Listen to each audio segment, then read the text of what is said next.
Okay, have you ever had one of those roommate arguments that just spirals completely out of control over something tiny? Well, today we're jumping into a story called The Roommates, where a single light switch becomes, and I'm not kidding, the battlefield for an absolutely epic conflict. The question is simple. Who killed the light? Let's get into it. We've all been there, right? Little disagreements over dishes or noise, but just imagine this for a second. One person's craving for a late-night snack ends up threatening to start an actual all-out war. In this story, the weapon of choice isn't a weapon at all. It's a light switch. And the stakes? Well, you're about to see they get surprisingly high really, really fast. And just so you know, what we're doing here isn't just a summary. Think of this explainer as your personal invitation, your front row seat to a fantastic new story from the African writer's notebook. We're going to give you a little taste of the drama as it unfolds. Now, what's really cool is how this story was even made. It's this unique mix of pure human creativity and some really advanced AI. The author is also super clear that this is a work of fiction with totally fictional characters.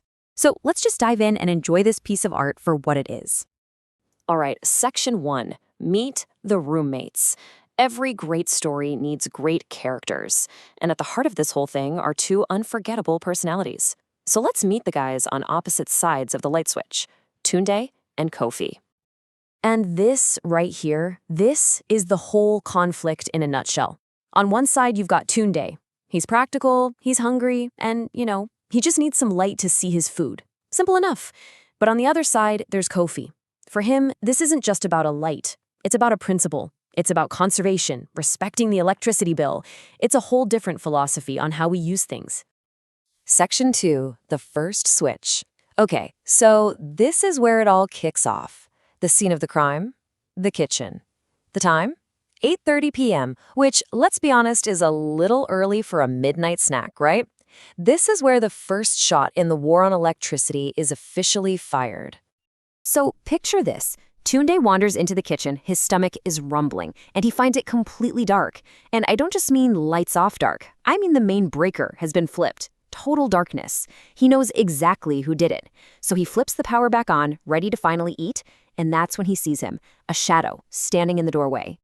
And there he is. It's Kofi.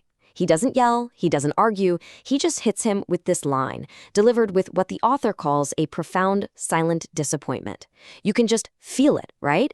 It's so much more than a question. It's a judgment on wastefulness, on urgency, on the very idea of needing light at 8:30 p.m.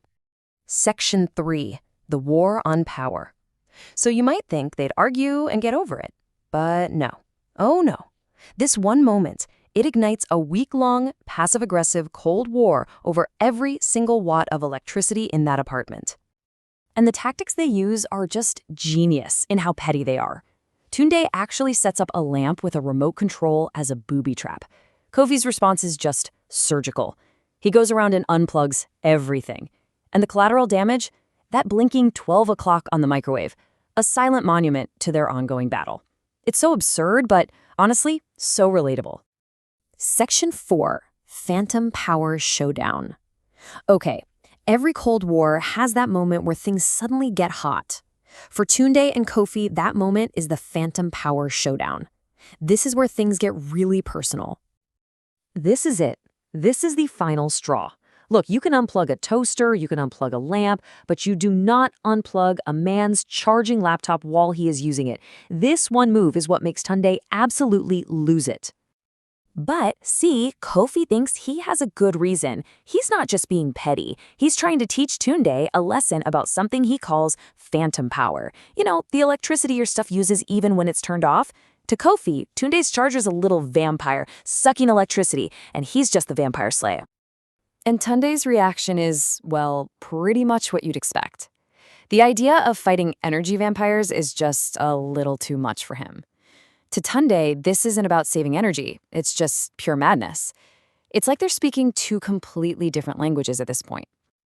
So after this massive fight, Tunde storms off. You'd think that's the end of it for the night.